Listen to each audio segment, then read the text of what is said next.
പ്രിയമുള്ളവര് ഉള്ളാളത്തിന്റെ photo ഒന്ന് എടുത്തു നോക്കണേ. ആ 65-70 കൊല്ലം മുമ്പ് ഉള്ളാൾ എന്ന് പറയുന്ന പ്രദേശത്ത് ഇന്ന് കാണുന്ന വിശാലമായ പള്ളിയില്ല, ഇന്ന് കാണുന്ന വിശാലമായ സംവിധാനങ്ങളില്ല.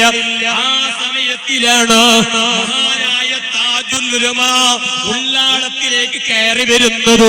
ഇവിടുന്നാണ് കയറി വന്നറിയോ? ആ താജുൽ ഉലമയുടെ ഗുരുനാഥരാണ് മഹാനായ ശംസുൽ ഉലമ ഇ.കെ. ഉസ്താദ്. അവിടുത്തെ ഗുരുനാഥരാണ് റഈസുൽ മുഹഖഖീൻ കന്നിയത്ത് ഉസ്താദ്. അത്തരത്തിലുള്ള പണ്ഡിത മഹത്തുക്കളിൽ നിന്ന് ശേഖരിച്ചു വെച്ച പാണ്ഡിത്യം, ആ പാണ്ഡിത്യവുമായി മഹാനായ താജുൽ ഉലമ ഉള്ളാളത്തിൽ വന്നു. അന്ന് ഒരു സംവിധാനങ്ങളില്ല. റെയിൽവേ സ്റ്റേഷനിൽ നിന്ന് എത്തിനഗാടി എന്ന് പറയുന്ന രൂപത്തിലുള്ള വാഹനത്തിൽ കയറി വന്ന് ഇവിടെ ദർസ് തുടങ്ങി. അന്ന് കൈമുത്താൻ ആളുകളില്ല, സ്വാഗതം പറയാൻ ആളുകളില്ല, സംവിധാനങ്ങൾ ഒരുക്കാൻ ഒരാളുമില്ല.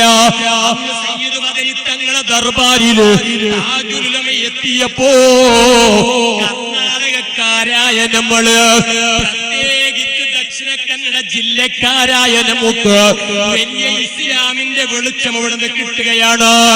ഞാൻ ഓർക്കുന്നു, മഹാനായ താജുൽ ഉലമ ഒരു സമയത്ത് പറഞ്ഞില്ലേ, ഞാൻ ഉള്ളാളത്തിലേക്ക് വരുമ്പോ കർണാടകയിൽ പറയപ്പെട്ട ഒരു പണ്ഡിതനുണ്ട് എന്ന് പറഞ്ഞാൽ അത് ആരാണെന്നറിയോ?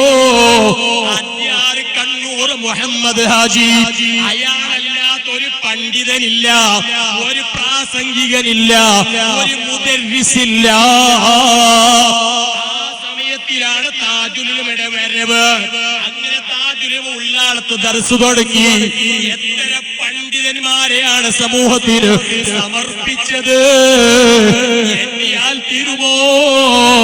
ഇന്ന് കാണാവുന്ന മുഴുവൻ പണ്ഡിതന്മാരെയും ഒന്ന് അവലോകനം നടത്തിയാൽ അവിടുത്തെ നേരിട്ട് താജുൽ ഉലമ ശിഷ്യരാകാം, അല്ലെങ്കിൽ അവിടുത്തെ ശിഷ്യന്മാരാകാം.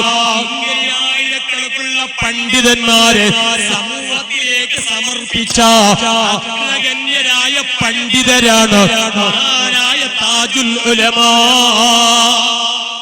ഓ സുഹൃത്തുക്കളെ, ആ താജുൽ ഉലമയാണ് ദക്ഷിണ കന്നഡക്കാരായ നമുക്ക് ശംസുൽ ഉലമയെ പരിചയപ്പെടുത്തിയത്. മഹാനായ റഈസുൽ മുഹഖഖീൻ കന്നിയത്ത് ഉസ്താദിനെ പരിചയപ്പെടുത്തിയത്. ഞാനിപ്പോ സോഷ്യൽ മീഡിയയില് ഒരാഴ്ച മുമ്പ് നടന്ന ഒരു പ്രസംഗം, തങ്ങളുടെ പ്രസംഗം കേട്ടു. വളരെ കാജൂർ എന്ന് പറയുന്ന വലിയ പ്രസിദ്ധമായ ദർഗാ കേന്ദ്രം, അവിടുത്തെ ഉറൂസിന് വന്നതാരാ? മഹാനായ താജുൽ ഉലമയാണ്, അതുപോലെ ശംസുൽ ഉലമയാണ്. രണ്ടാളും വേദിയിൽ ഒന്നിച്ചിരിക്കുകയാണ്. ഒന്ന് ഉസ്താദാണ്, ഒന്ന് ശിഷ്യരാണ്. എന്നാൽ ഒന്ന് ദ്വാരക്കണെന്ന് പറയുമ്പോ അവിടുന്ന് ഉസ്താദായ ശംസുൽ ഉലമ മാറി നിൽക്കുന്നു. അവിടുന്ന് താജുൽ ഉലമക്ക് വലിയ സ്ഥാനം കൊടുത്തു. അത് ശംസുൽ ഉലമക്കറിയാം. സയ്യിദന്മാരെ മുമ്പിൽ വെച്ചോളണം, കന്യന്മാരെ നിസ്സാരപ്പെടുത്തിക്കൂടാ, കന്യന്മാരെ ചെറുതാക്കിക്കൂടാ. ഹബീബായ തങ്ങൾ പറഞ്ഞതാണ്. അത്രയും ആദരവോടെ ഈ ഉമ്മത്തിനെ കാണിച്ചു തന്ന മഹാനായ താജുൽ ഉലമ